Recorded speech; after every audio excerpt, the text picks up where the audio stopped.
So hello and welcome. In the last video I talked about the Land Rover Defender and compared it not very favourably to the Discovery.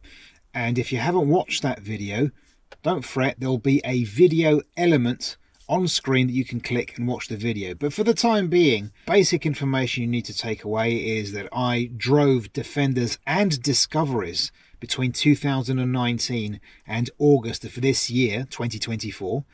And the Discovery, in my opinion, is much better. By the way, a shout out to all the Defender fans who commented in the last video. You guys are brilliant, because you said, I acknowledge all those shortcomings that you mentioned in the video, and I still love the car. That's the spirit. That's like Citroen. You know, I drive Citroens, so I can relate.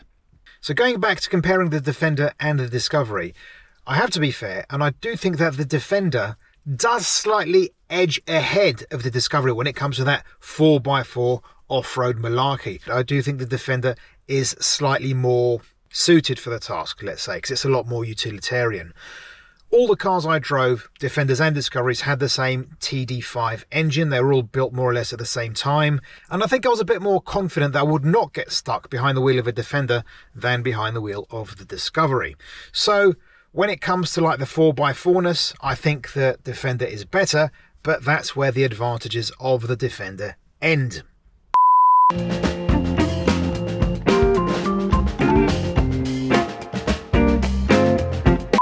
The Defender was made to be very bare bones, very rugged, not for everyday use, for very specific use, I would argue. The Discovery is much better as a car, so to speak. It was far more comfortable, it was roomier, I had a place to actually put my elbows, and the people in the back also were better off as well. It was far more practical. There were actually door bins and a place in the middle. I like that place in the middle a lot. There was like a center console. It was flat and you could put keys and a mobile phone there. It was brilliant. Had a proper glove box. Had overhead storage, both in front and in the rear. The boot was much more useful. It was like carpeted and in a good shape, and with, I think it had tethering points if I'm not mistaken. And then you had these jump seats that would just fold out, and they were facing forward, which was better than the Defender that I drove. Both of them, they had those two bench seats facing each other.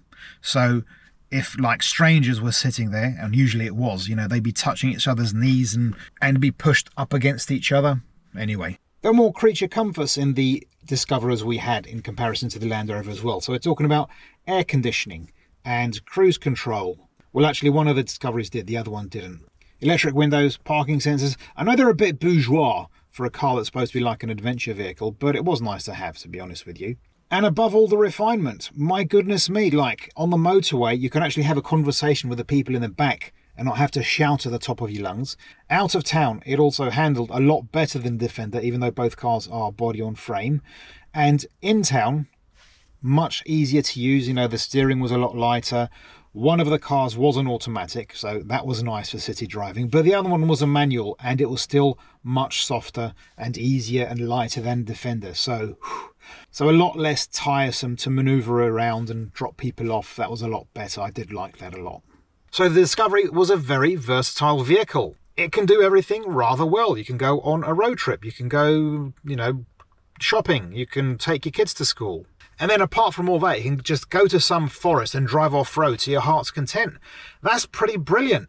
So if the Land Rover Discovery is so good and does everything so well, then why don't we all go around in Land Rover Discoveries? Why don't I have one? Well, there are various reasons. Perhaps the first one is sort of like an elephant in the room that I think most Land Rover Discovery owners do acknowledge as well. And that's that they're not that reliable. Although, to be fair, both the Defenders and the Discoveries at the company I worked had to go through hell every day. They would be on the road doing, again, 200 kilometers every single day from, you know, mid-spring all the way to early autumn through the summer with no respite as long as they were working, and they actually handled it rather well. But having said that, it has to be said they were rather unreliable. We had two Discoveries when I left. One was a manual, one was an automatic. I think I already mentioned that. The automatic only broke down once in my hands. The manual did not, but I know they did break down many times, you know, when my colleagues were driving it. And the problem with that is they do require people who know what they're doing to fix it. You can't just take it to any corner mechanic and expect it to be properly maintained. Then there was the fact that on the Discovery, it was a Series 2 by the way, very little worked most of the time. So you're driving along, the fog lights don't work. Of course, they didn't really need them that much. The rear heater didn't work. The rear wiper didn't work. The heater matrix was broken, so if it got cold, my God, did we suffer. The 12-volt socket didn't work, the clock didn't work, the hill descent didn't work. The cruise control works every now and then when it felt like it. That was a bit weird. So yeah, many things on the car were broken, but we have to be fair, that can happen to any car, most cars I should say. But in general, I don't think anyone would dispute the fact that Discoveries, you know, these Series 2s that I drove, for example, they tend to be a bit less reliable than many other cars. Another foible the car had was that it drank like a fish. I mean, it was very big, it was very heavy, you know, that body on-frame construction. Also, it's a big, fat four-wheel drive car. You're sending power to all four wheels constantly.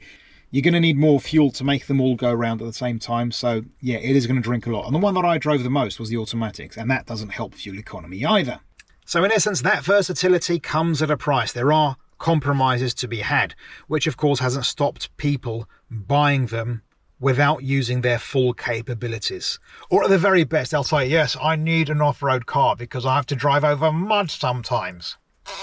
And that, unfortunately, has led to the current craze for SUVs, undoubtedly. You can lay the blame at the feet of cars like the Discovery. People like sitting up high. They like looking down on other mortals, etc., etc., etc. And they'll justify it by saying, oh, it's safer in a crash. So again, it's that argument of, you know, we all have to go around in SUVs and tall cars, so if in case we're in a crash, we survive. But to be very fair, the Discovery is far from being the only car that's the root of all this evil. And also it's like, you know, think of a music band like Nirvana. They're great, but they also inspired a host of lesser imitators. That's just what you get when you're very influential and successful. But in conclusion, I do understand why Discovery owners like their cars so much, and you still see lots of them around. You see, you know, them joining clubs and then making their car look a lot more adventurous and off-roady, you know, with snorkels and big tyres and stickers on the side for competitions they've never actually taken part in. But anyway, so yeah, the Discovery is an absolutely brilliant car, and for those who use its full capabilities, I think it's nigh on perfect. So thanks very much for watching. As promised, click on the video above to see my video on the Land Rover Defender, and click on the video below to watch something completely different.